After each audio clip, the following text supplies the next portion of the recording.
തിരുവനന്തപുരം ജില്ലയുടെ അതിർത്തിയായ ഇടവ കാപ്പിൽ ദേവീക്ഷേത്രത്തിന് സമീപം ബസും കാറും കൂട്ടിയിടിച്ച് അപകടത്തിൽ കാർ ഭാഗികമായി തകർന്നു.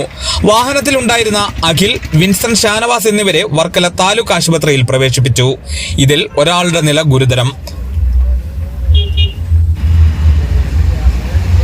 കാറിലുണ്ടായിരുന്നത് 5 പേരെന്ന് ദൃക്സാക്ഷികൾ. അയിരൂർ പോലീസ് സ്ഥലത്തെത്തി നടപടികൾ സ്വീകരിച്ചു. Media orange news, Varkala.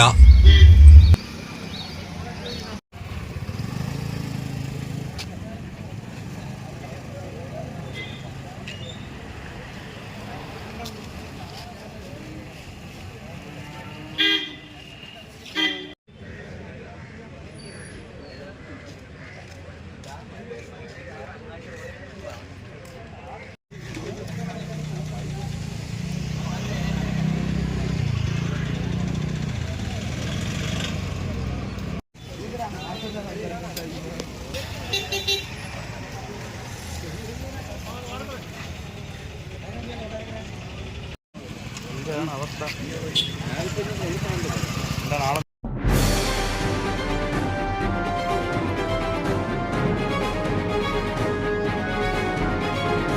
സത്യം സത്യമായി ജനപക്ഷത്ത്. Media orange news.